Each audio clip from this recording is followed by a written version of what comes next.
This is Songwriting in the All Together with David Rangel, Sohail Khan and James Bar Bowen. In March 2020, as COVID-19 began to stalk the land in earnest, lockdown was declared in the UK and all the gigs were cancelled. We are three songwriters, musicians and performers who happen to live next door to each other in West Yorkshire. And so we decided that in the absence of performance opportunities, we would get together once or twice a week to share some songs and to enjoy each other's company. Gradually, this evolved into a songwriting circle, and we talked more about the craft and industry of what we do to write songs. This series of podcasts is a product of these sessions and conversations.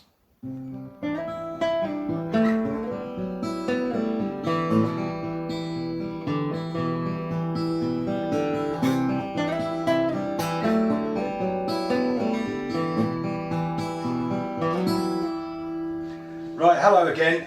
It's me, James Bar Bowen, David Rangel, And me, Sohail Khan. and we're talking about songwriting once again. This is episode 4, and today we're going to talk about structuring songs. Now, I'm going to start off with a bit of a run through of what I believe a song usually should contain, and obviously always the rules are there to be broken, but fundamentally a song consists mostly of a verse and a chorus, and the verses develop, so you move several times round, and the chorus is the bit that repeats, which is also possibly a summing up. So to deal with it in short, the verse tends to be a development of the narrative.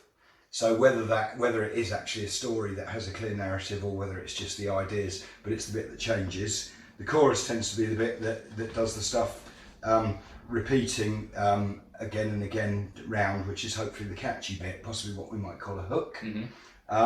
And then obviously what you might have within a song then is an intro, which might be a musical introduction, say an instrumental part, which may be part of a chorus, maybe part of the verse, might be some of the stuff that you've used elsewhere in the song, but without singing over it. And then the singing comes in with a verse, possibly verse, chorus, verse, chorus, verse, chorus, or possibly quite often a technique is used to do 2 verses to start with, and then we go to the chorus.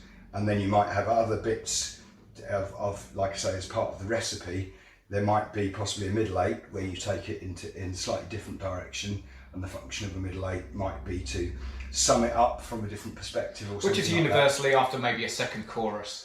Yeah, like we have to wait for it. It's kind of like it's called the middle 8 to the middle 8 of the song. Like loosely, it doesn't have to be 8 bars. Yeah, that's where it came from. And often it isn't in the middle. It's often maybe 3/4 of the way down the song. Yeah, I always got that one as well. Yeah. Anyway, and homing in on the timings there, going like, hang on a minute, this is a 3.5 minute song, the middle 8's coming in at 2.5 minutes. This doesn't add up. But also, I should point out that quite often, and particularly Americans, might refer to the middle 8 as a bridge.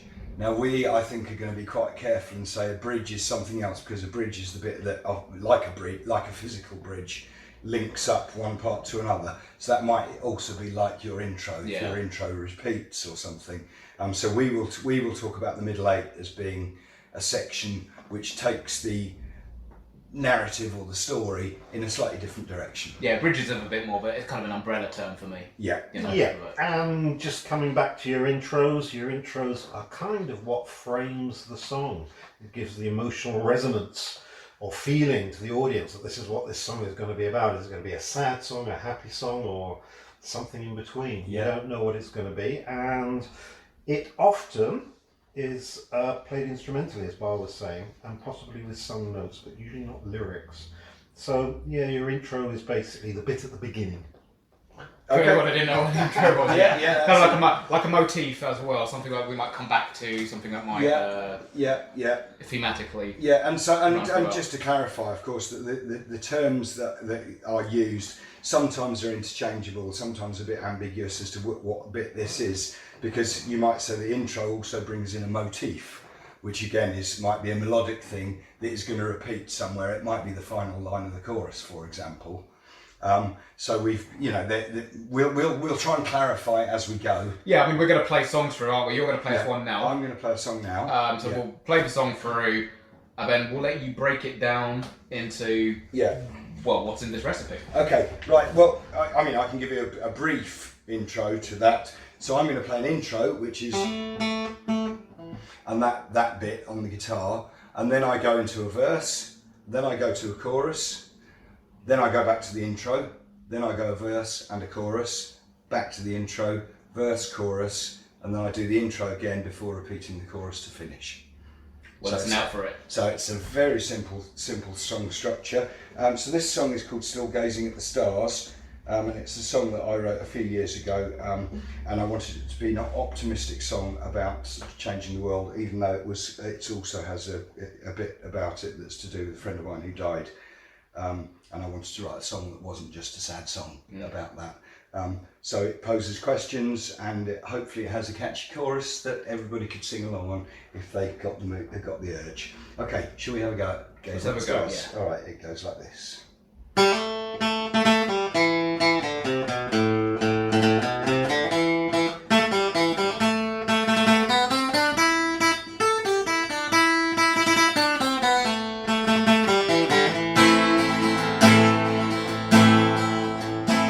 Someone's telling tales tonight, they're gonna shoot me down with flames. Someone's reaching for the stars, I'm not naming names. Disbelief is the open mouth of fool before the fire. Sleight of hand in a troubled land, the flames rise even higher. Trust me, I'm still gazing at the stars. Trust me, I'm still gazing at the stars. I'm still gazing at the stars. I think of you with love.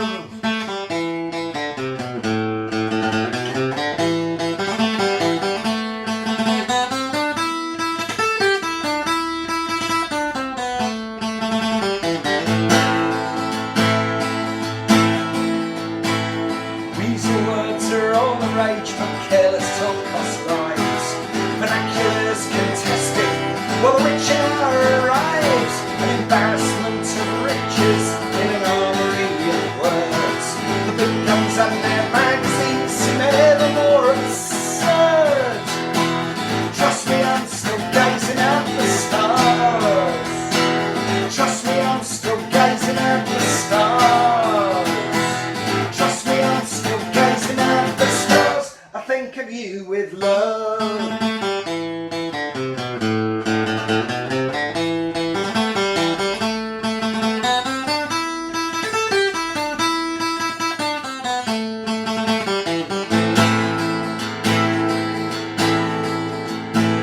Carving ships and Catholic tastes on prayers before the storm. Empty hearts and ermine robes, affected as the norm. Love, respect, integrity, handling the playback when northern stars and winter skies remind me once again. Trust me, I'm still gazing at the stars. Trust me, I'm still gazing at the stars. Trust me, I'm still gazing at the stars. I think of you with love.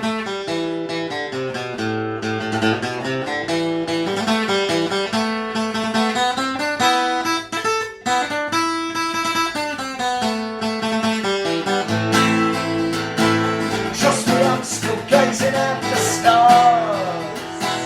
Trust me, I'm still gazing at the stars. Trust me, I'm still gazing at the stars. Trust me, I'm still gazing at the stars. I think of you with love. Alright. I was actually singing along, I was having to keep it down so I didn't want to steal your thunder. I was going to go wailing there.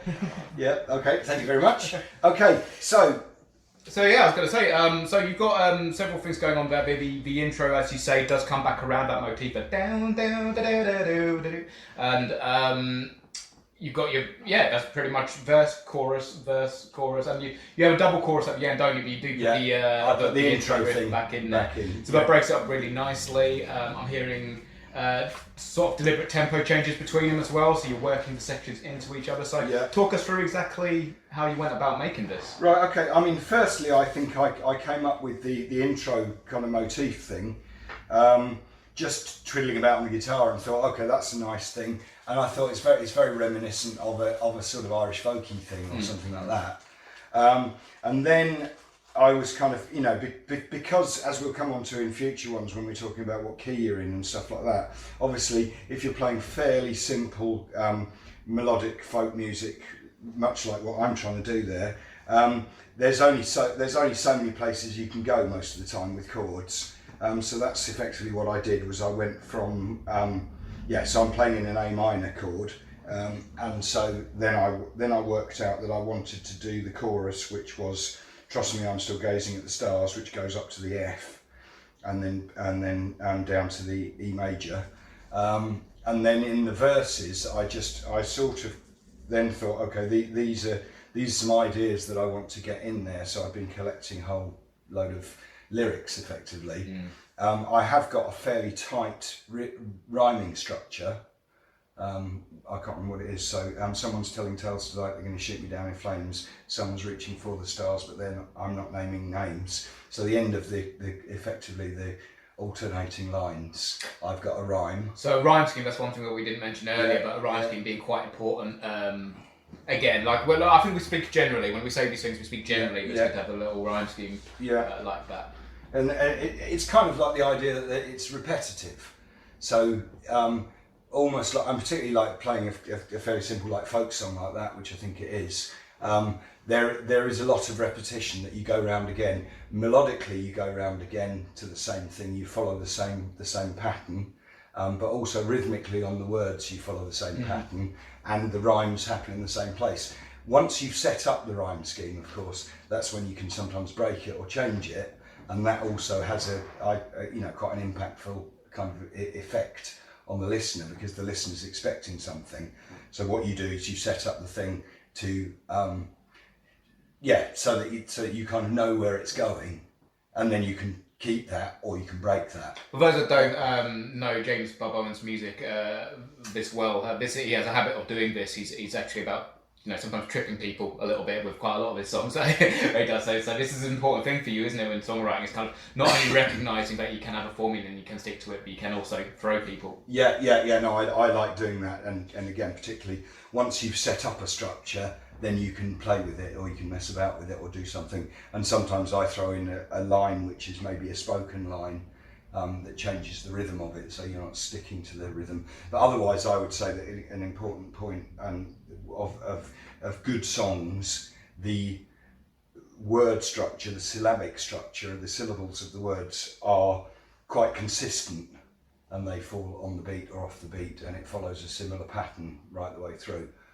To my mind, that's what makes it a song or a poem, rather than just a piece of prose which might not necessarily have a repeating or consistent pattern. Sure.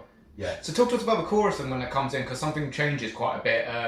It's interesting because we'll learn a bit later on with mine and Sohail songs that we are a bit more elaborate with the lyrics, but you actually we'll repeat the same one over and over again. So what's the technique? What's happening here? Right, well, what I decided to do is that I got that line, "Trust me, I'm still gazing at the stars," coming from the Oscar Wilde quote of "We're all of us in the gutter, but some of us are gazing at the stars."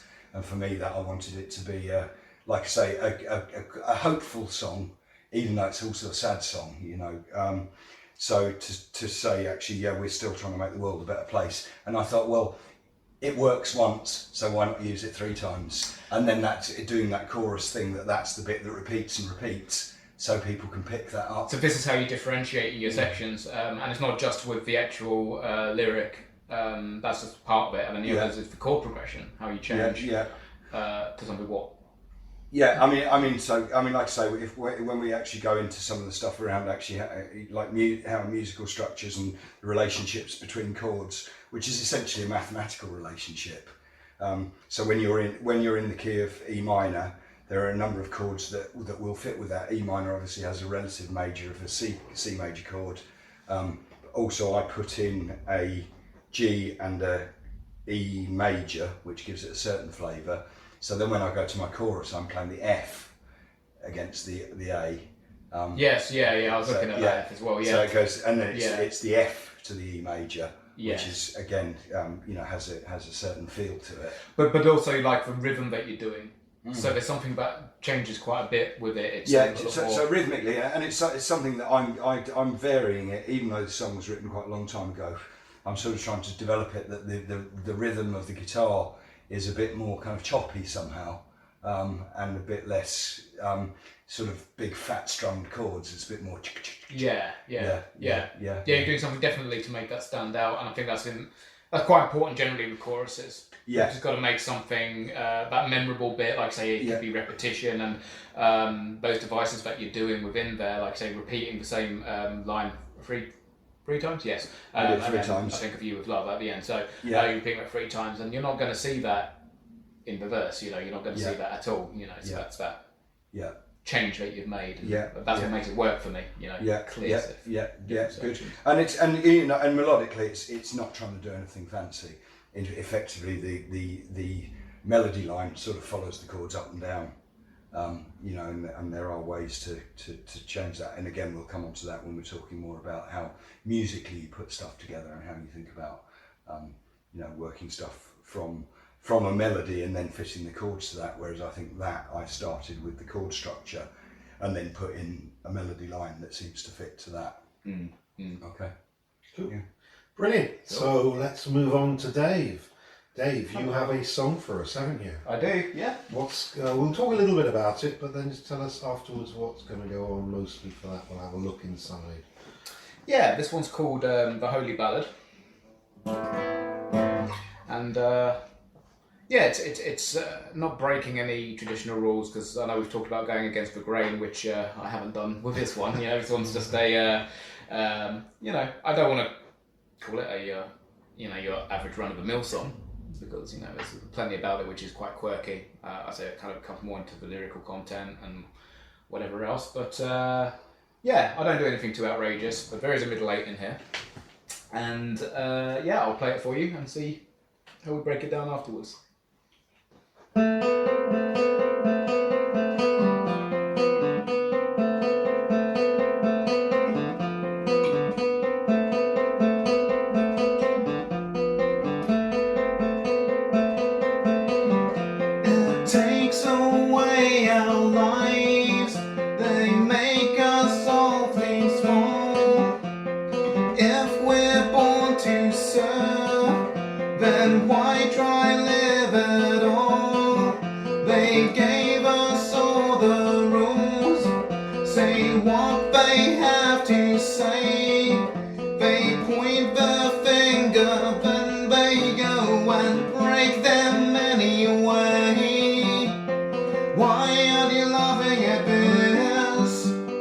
Why aren't you laughing at all? It's kind of funny, kind of sickening, but there's nothing in it at all.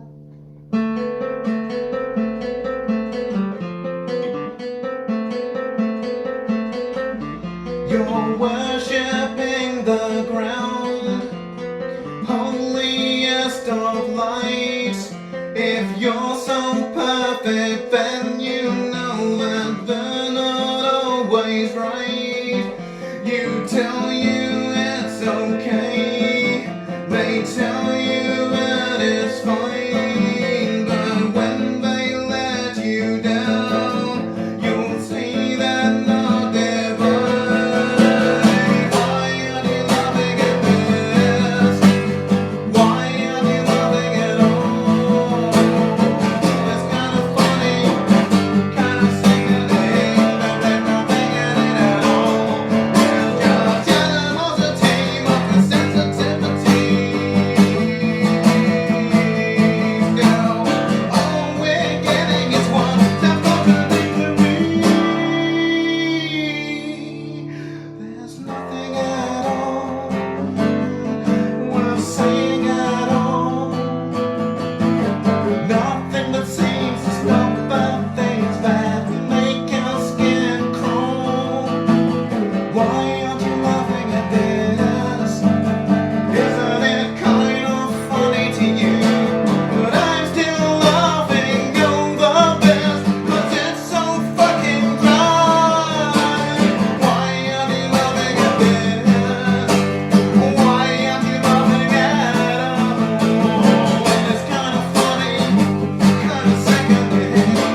So I would say that's driving towards a point kind of sound to me. Driving towards a point sound. Well, it's building, isn't it, all the way through? Aha, It's yeah. all building all the way through to a release, I would say, in the second or third chorus. I can't remember which one it is. Yes, Well, what's your structure there? Do you want to give us a quick run? Sure, yeah. So I'm opening with an intro stroke motif. You know, I'm very strong on this word motif because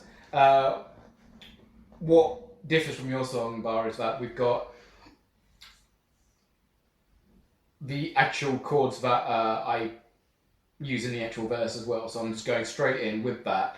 But there's something about sort of just building on that one riff, which excited me. You know, it's a bit like the Saws and Me, like that. You know, it's kind of starts quite empty, starts quite sparse, but then I can sing over top of it. Granted, yes, I sing a very different sort of melody than I do in the Saws, but I wanted to just carry that through. So the verse is the intro, but just with words. Yeah. And it's very much a Dave Rangel style song where you play those kind of broken chords and just picking out 3 strings or something, and doing that, and then later down the song you're playing the same chords further down the neck, but much fuller sound. Yeah, and even strumming them to a degree. So yeah, I'm working a lot more with the dynamics, because even the first chorus, in fact I'll just revise this. So we've got this going on.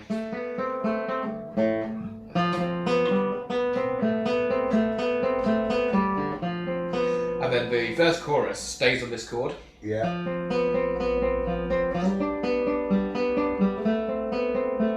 So we're still working with the same kind of ideas. They're very, very minimal ideas. So the first chorus doesn't really lift at all in any kind of way. The only thing that really changes, this repetition idea again in what's going on. So why are you laughing at this? Why aren't you laughing at all? So this idea of why aren't you? This repeating of questions to emphasise the point. There was an opportunity for me to then sort of like beef it up for verse 2, and I decided not to do that. And I think this is that idea of kind of, what's the audience expecting you to do? Then just play with them a little bit, strip it back a little bit, and keep it interesting. I mean, that's also, I think, a really important point about songwriting, is that you have to sort of put yourself in the seat of the audience, or the shoes of the audience, and say, what is in it for them that keeps it interesting? Yeah. And that is playing with the dynamic, playing with interesting words, taking it somewhere, moving it around. And of course, like the dynamic, if you get the idea of the dynamic being whether you play it much fuller sound, or whether you go back to a very minimal sound, or whatever, like that, all 3 of us do play with that idea. This is a good point, actually, because you can actually go down the route of saying, I am going to do verse, chorus, verse, chorus, verse, chorus, and not think about those things when you've got a very mediocre song, because you're not doing anything to kind of add drama to grab people. That's a very, very good point. Because there are some very, very simple songs if you look at what the melody's doing, what the harmony's doing, but the interest of the song is all about the dynamic. So if you can have something that's a very simple thing, but done with building it up, taking it down, building it back up again, taking it to different places, leaving it sparse, making it very full, and that again, supplies exactly. the drama. I really want to. I do a lot of my songs, and I think this comes part of just being one guy on a guitar as well. You think that eventually, once you've been playing something 30 seconds, you can, and then in a band context, if you had other instrumentation, you might add different sort of flavour or texture. Something to fill in the gaps by other instrumentation, by other instruments coming in. So you've got trumpets or accordions or keyboards or whatever else. They will be adding the drama by being in there and then not being in there or whatever. Whereas actually, a solo on guitar, or with like Sohail and Andy, you've got 2 voices and a guitar, but mostly one voice singing. You've got to find different ways to find different textures with a fairly minimal palette. Yeah, absolutely. And speaking of drama, this is what so at the end of verse 2, so what you were saying, Sohail, we've got this going on, and then I'll start building it up with this, and then we go into a full-on chorus with bassy chords. So it's the same root notes, but Yeah. just playing the power chord. So.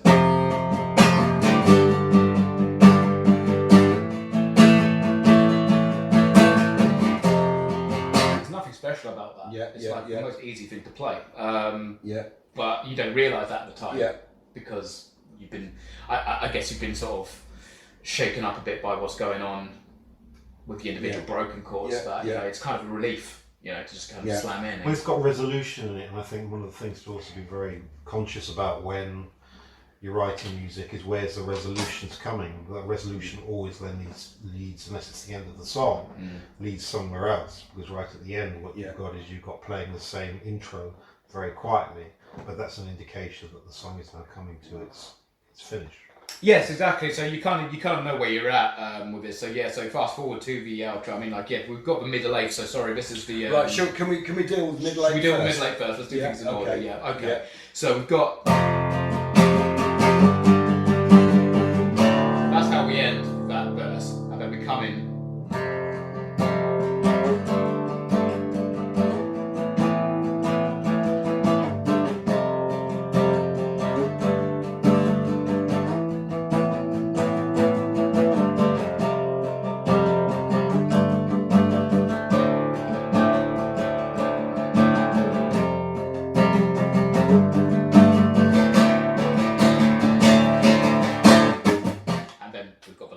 So again, nothing. And so the bit you identify as the middle eight, what are you singing on that? You're singing something different. I am, yeah. So I mix up my rhythm again. Yeah. And more resolution coming with the story as well. So it's a bit more kind of like a. I give up. That's pretty much what I'm saying in the middle eight. I'm thinking like I've been trying to lecture for this whole song, and So there's nothing at all worth saying at all. Nothing that seems to stop the things that make your skin crawl. Why aren't you laughing at this? Isn't it kind of funny to you? But I'm still laughing over this, 'cause it's so fucking dry. Why aren't you laughing at this? From the chorus is pulled into it. Yeah. I use that in the third line of it, and it's almost like referencing that, re-emphasizing that point as well. Yeah. And again, that repetition thing gives familiarity for the audience to think, okay, this is that song about why you're laughing at this kind of thing. Yeah, exactly. But we're in a different part of the song. In the chorus, I'm addressing someone and I'm saying something, and then like in the middle eight, I'm saying like, well, this is how I'm feeling, and it's almost like a sarcasm, It's almost kind of like, it is kind of funny, this is just a bloody joke, Yeah. So I am using those kind of devices to kind of change perspectives, to change of who I'm talking to and what I'm talking about at that moment in time. It's kind of like, inviting conversation from the listener throughout most of the song, and then me basically saying, oh, actually, here's what I think. And that's what I'm using the middle eight for, that part of the story, we talked about telling the story, a lot. So, but musically, nothing exciting there. Because I'm using the same so you're chords. using the same chords. I'm just making a mindset of them. Yeah. Just adding an extra. That's just a different kind of note.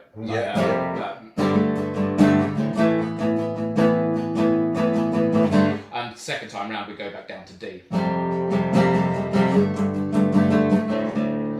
D minor as opposed to A minor. Yeah. Sets it up just nicely for that big, louder chorus, etc., etc. Okay. So big, loud chorus, wail it more. Yeah. And then ending on a big finale there, and then just creeping in this motif to finish it. So your outro is the same, pretty much the same as your intro, and you're doing, again, it's reminiscent, so we're thinking, We slow it down. Slow it down for the end, so that we know it's the end. Yeah. So right. these rows or riffs, as we'll say in classical music, to slow a piece of music down, it's a classic thing to do when with any music, not just pop music, but with if you want to, and I call it a ballad as well. That's also partly sarcastic, but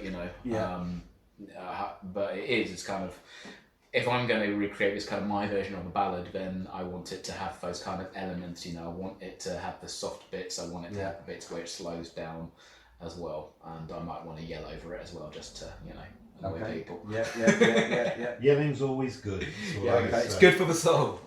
Okay. So, I think we've So that's your journey taken yours for that apart. song. Right. Yeah. Right. So, Sohail, are you going to take us somewhere with a? Yeah, this is a song. So you're going to hear a recording now, and this is a song which I did with my musical partner Andy, and the song is called "Not the Answer," and it comes from my imagination of thinking about future things that might happen in terms of humankind and in terms of particular beings, but it's also a song which is weirdly about parenting as well. Okay. Can you give us an idea then of, obviously because you're working in a slightly different way to how me and Dave work, Yeah. because we'll usually write the song on the guitar and the voice, Uh-huh. whereas you. Well, basically, Andy comes with the music, and I sit down and I write the music through. She had into just listening to the recording. All right. Okay. And you get a feel for what it is, and then the imagination comes into that basically. Through that process, usually imagistically, I get a series of images, and then I get a series of words, and I put those words in terms of a story, and then I get them to fit. But we'll talk about that after we've played the song. Yeah. So this is the recording, and then we'll talk through what's going on there afterwards. Great. Okay. This one's called Not the Answer, yeah? Yeah.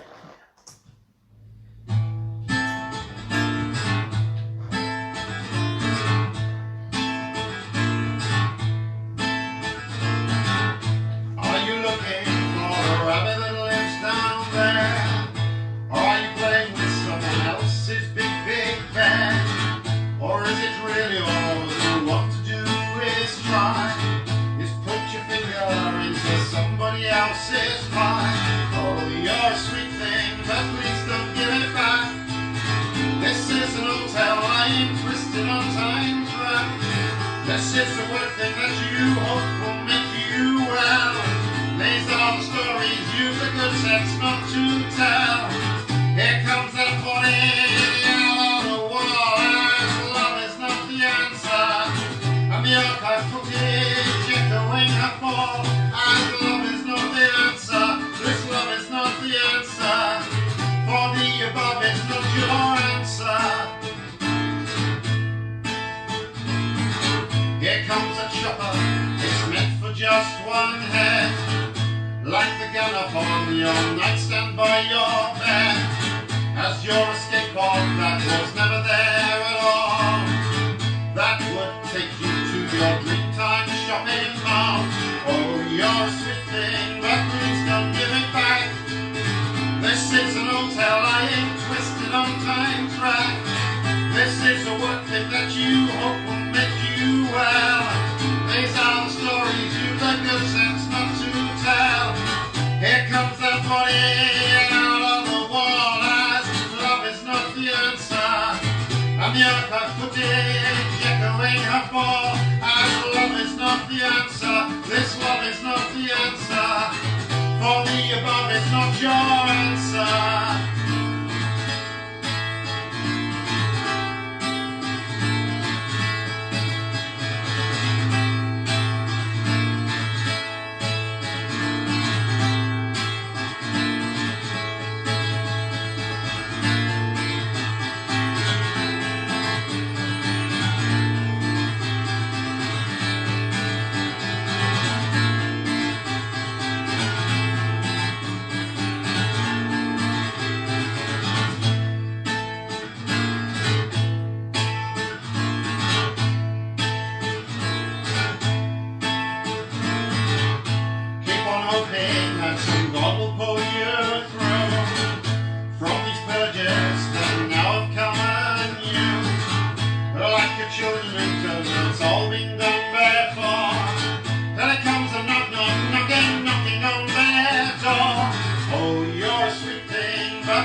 This is a word thing that you hope will make you well.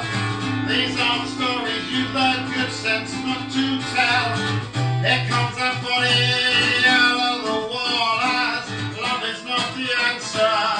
And the archive footage echoing her fall As love is not the answer, this love is not the answer.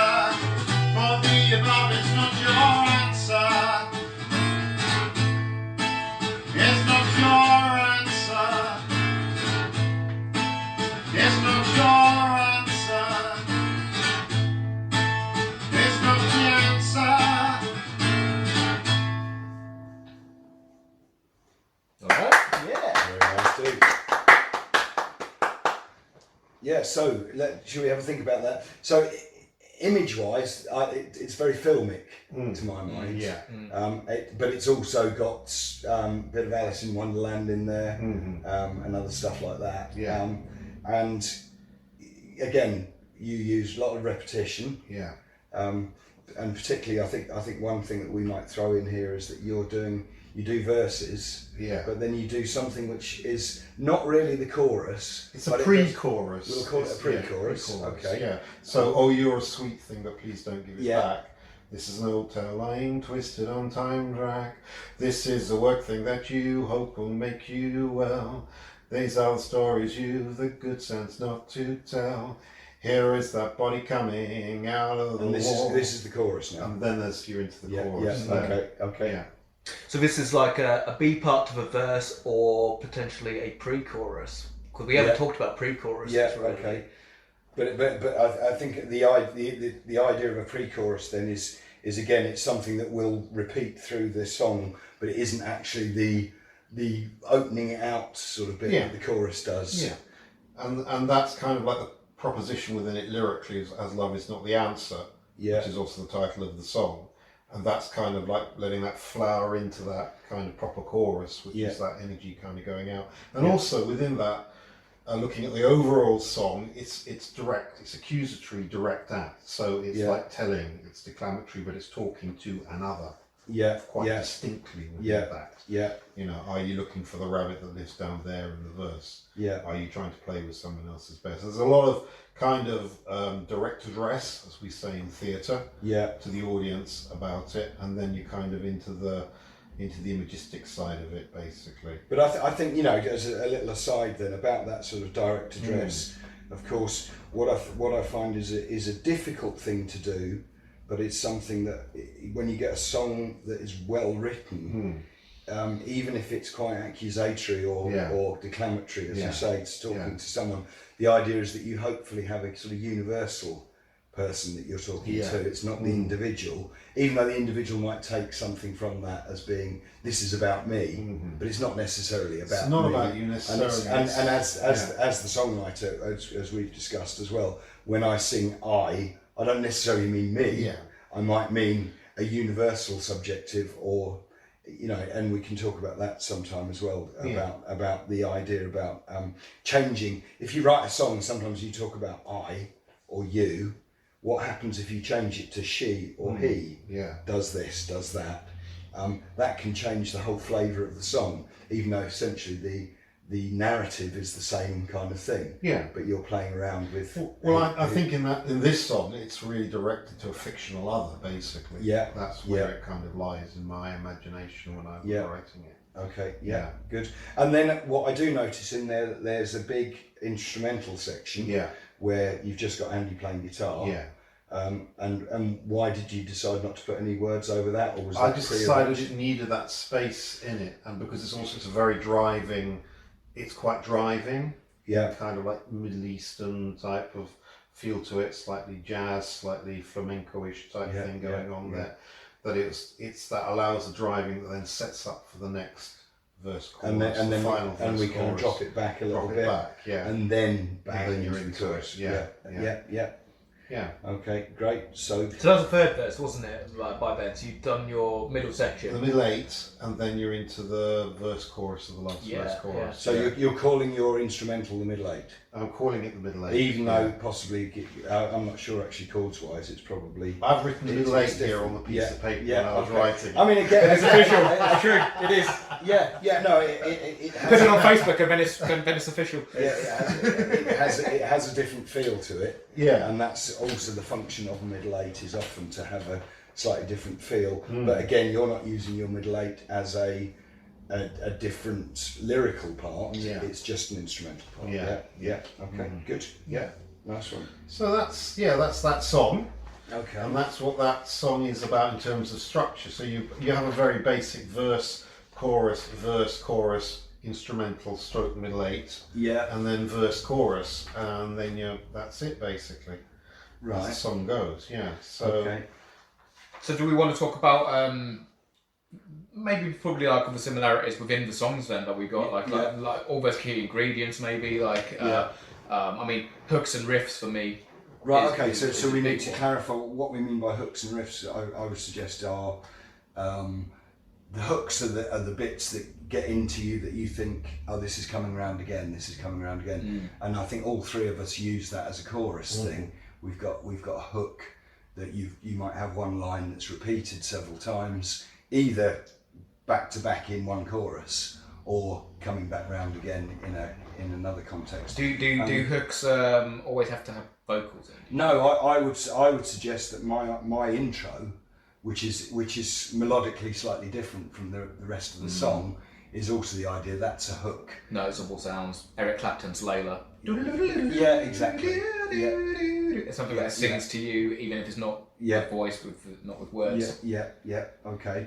And when we're talking about a riff, then usually that's just a collection of guitar chords that I mean, like Andy's riff on that is dim bum ba-dum bum bum bum. Yeah. And the voice very much follows the music to a certain extent. Rhythmically, yeah. Yeah. So that's what's also driving it is also, and because also it rhymes, so it's very much kind of the journey of it, I would say, is very much more akin to probably Dave's song, because there's more, it's kind of reaching a point which is possibly the climax of the instrumental, then taking it down into... I was going to say, that does really take it down as well, but yeah, so riffs can be hooks, but riffs are defined slightly more tighter. They are a repeated idea, maybe 3 or 4 chords.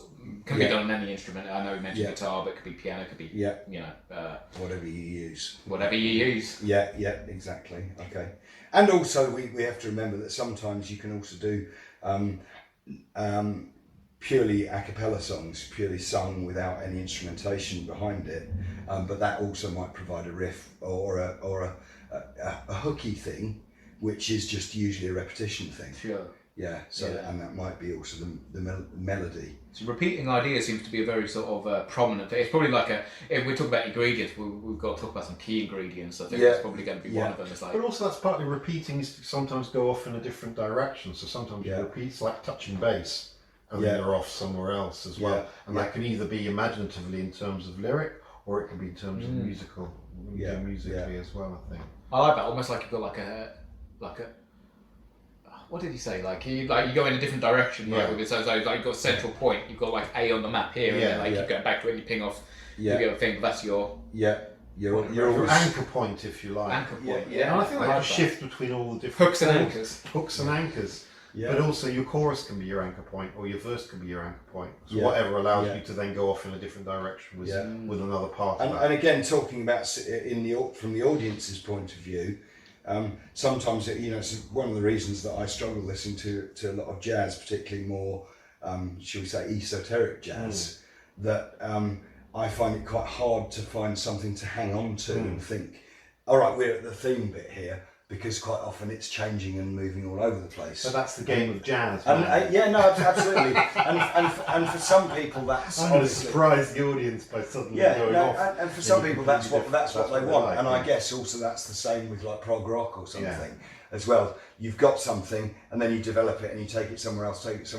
Whereas I think we three as singer-songwriters are talking much more about writing songs where you do keep going well, back it comes to back to things. the pop song thing, doesn't Yeah. it? It comes back to your 3-minute, 4-minute, sometimes 5-minute pop song. Yeah. What are you doing with that? It's like giving just a very small little tail musically and vocally. I think the word vignette is a nice one, because it's like a short story. Yeah. Even if it's not a narrative story, but it's a vignette because it's kind of like setting up an idea, taking it somewhere. You see, that's another thing. We haven't really explored narrative that much, and as a songwriter, I'd be more interested in looking at that but Yeah. you know, not as a Yeah, musician no, in that sense. we will deal with Yeah. that. You know, okay, right. So, where do we think we need to go next then with talking about the different parts of the song? Again, instrumentation driving the rhythm of the voice and developing the other rhythmical ideas as well. This is what, because like Sohail was touching upon this earlier, like, you know,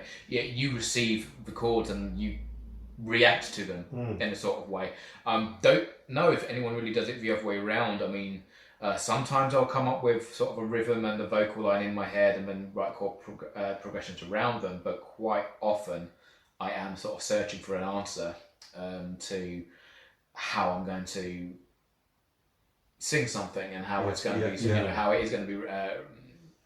I mean, there are, of course, lots of examples of where people have, say, taken a poem and then put it to music, and so and possibly the poem was not written as a song, so there aren't the obvious places where you have the repetition. So sometimes I can't. Are they successful pop songs? Sometimes, yes, I think so. I'd have to have a think about what. Yeah, I don't think I'm spot. But definitely, I believe that people do also. Right, it isn't the classic Elton John thing that he writes with that Bernie Taupin, who sometimes comes up with a lyric and then Elton puts a musical thing to it. Okay. I believe. I mean, you know, obviously songs do often come from different directions, so sometimes you will have, like we say, a hook, or you might have a verse, or you might have a chorus, or you might have a riff that you want to work with. But I would say they're all possible ways into songwriting. I think the easier way, I'm gonna go out and say that it's easier to do it to a chord progression. I would say that's possible, but I think a lot of people don't. It's probably subjective. Yeah, for me it is. Yeah, no, absolutely. Yeah. And I think probably for me too. Although, you know, as we've talked about, that sometimes you can write a song which just comes from having a rhythmical idea. And then you fit all the other stuff around it. So, do you ever do that? Do you ever write? Usually it comes through a vocal melody.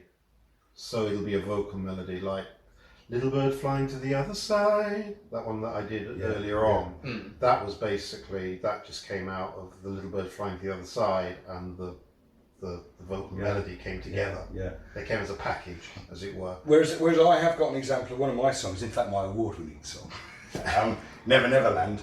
I had an idea that I wanted to write a song which used that sort of ska beat rhythm, you know,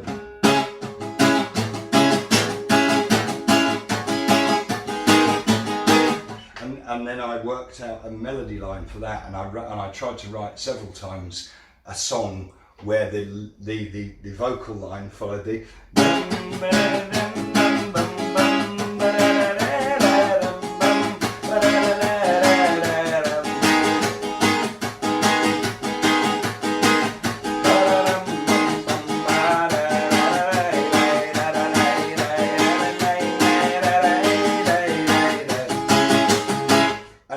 I came up with first, and it took me a good couple of years to actually come up with the eventual lyric that I worked with. But you had the vocal melody at the same time. Well, but I started with the rhythm. Yeah, right. I started very definitely that I wanted to do that boom chick boom chick chick boom chick boom chick boom chick chick, and then I thought, okay, how do I do that? Yeah. And then I added other bits to the song, like there's a turnaround which just goes.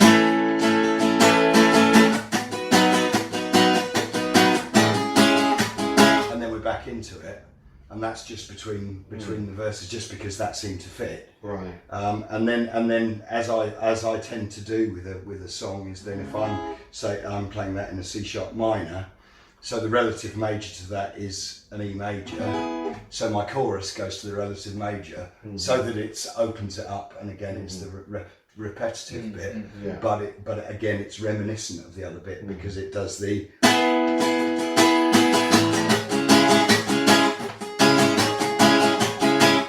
Yeah, and then So I would say, you know, there are lots of different ways in. I also like to have a bit of a challenge because you and I are both guitarists at the same time, so also Yeah. to try and to create a rhythm which is difficult to sing along to with the guitar as well, Yeah. because then I get caught in a box if I end up doing the same thing over and over again. Yeah. So trying to do, and it's very, very rewarding, you know, when it pays off, you know, when you're able to do it. So, Yeah. So yeah, definitely good challenge. So okay, interesting. So we've got two different sort of approaches then. Like I'm saying, it does. You know, for anyone, you know, who wants to take my advice, you have to do the chords first.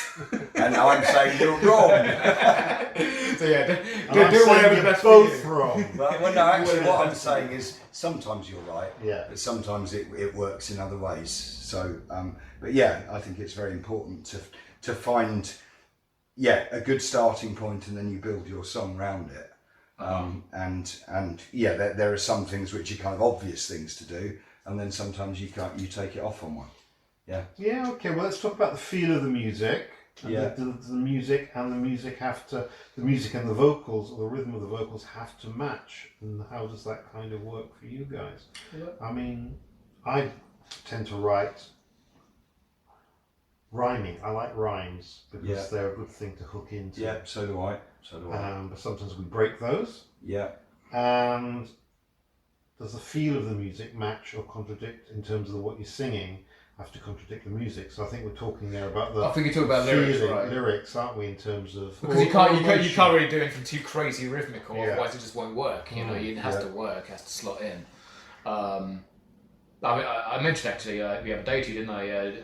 That I'm a big Alanis Morissette fan, and then you're like, well, I'm not. You know, that's what you said, James. And I was like, okay, well, why is that? It's just kind of like overspilling of syllables and not having any kind of like set structure kind of thing there. So you can kind of get away with it. Again, I think it goes to your taste. You still need to fit in somewhere, but I do understand what you're saying there. It just kind of I like the energy of Alanis Morissette, and I like what she sort of throws at you. But sometimes I feel that lyrically, she's trying to fit too many syllables, or she's not giving us enough. Maybe I like that repetitive thing. Yeah. And sometimes I feel that she takes it, or she doesn't set up the theme well enough before she breaks it. Yeah, which for me like works differently because it just works for me, and I think that that's probably a stylistic thing. But other artists that do sort of almost have Morrissey to be quite adventurous when it comes to those sorts of things as well. And it's not.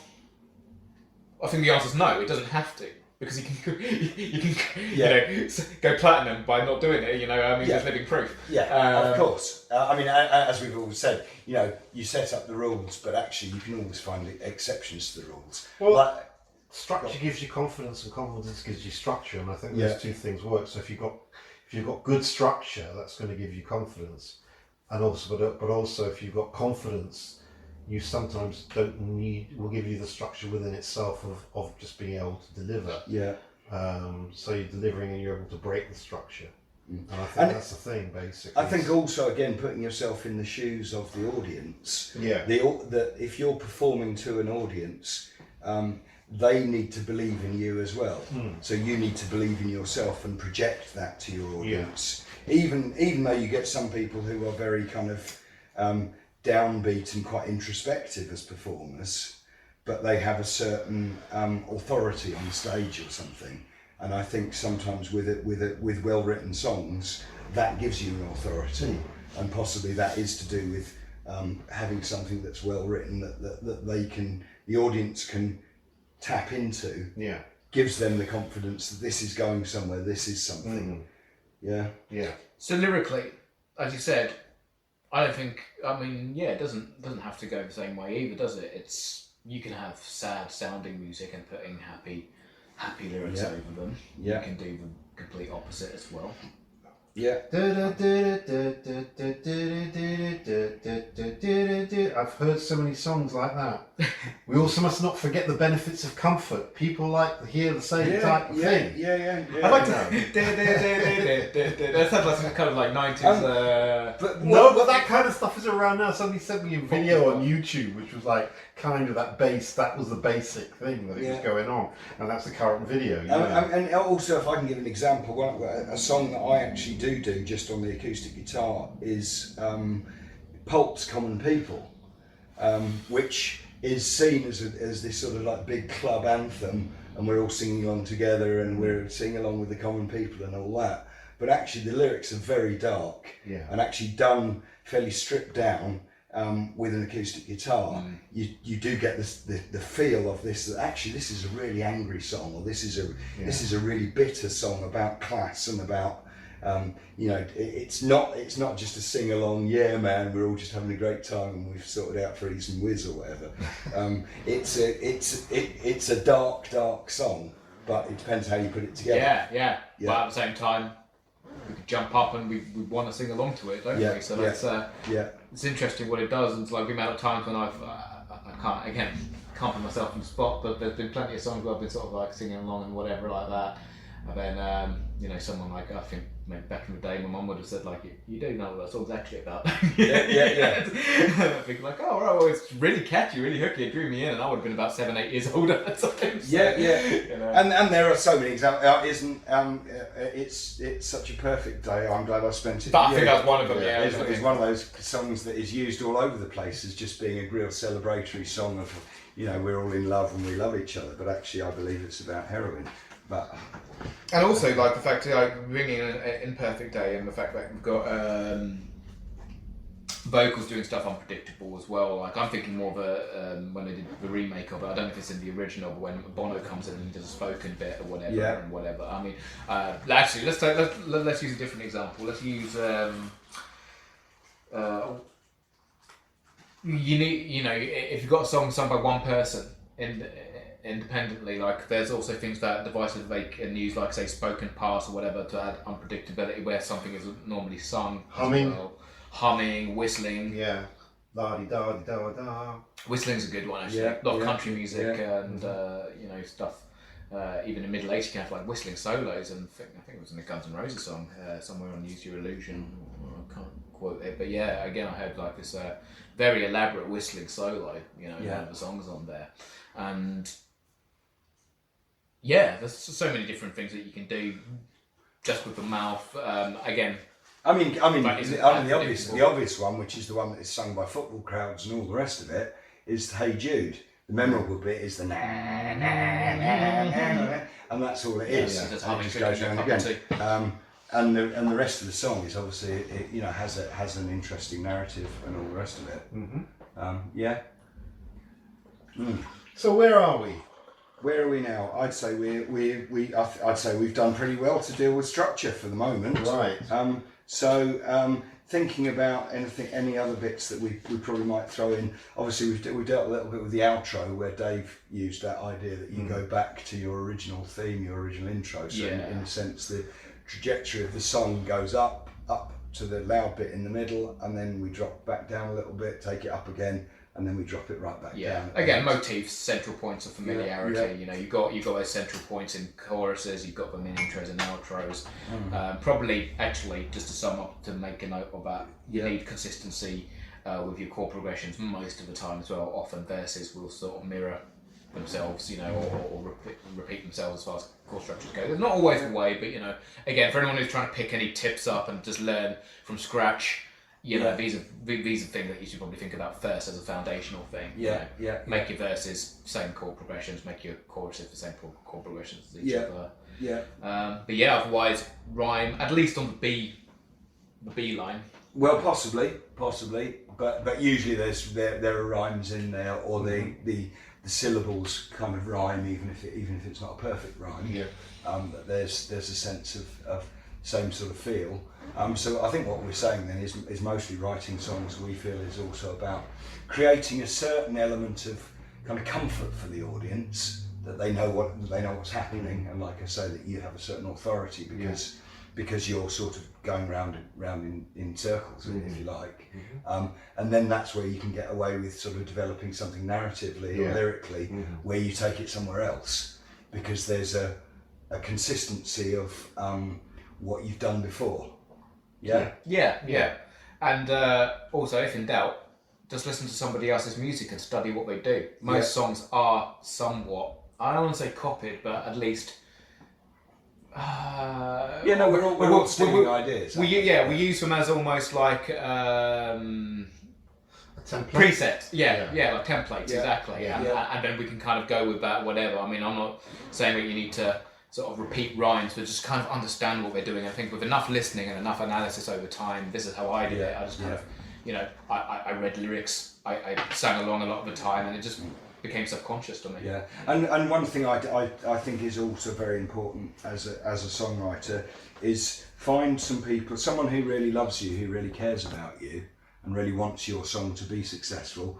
Play them the song and get them to give you honest feedback and say, well, actually, I'm not comfortable with this or something like that. Because so often you see, it's that thing that I've got a song and I play it. What I really want and what we all really want is good feedback.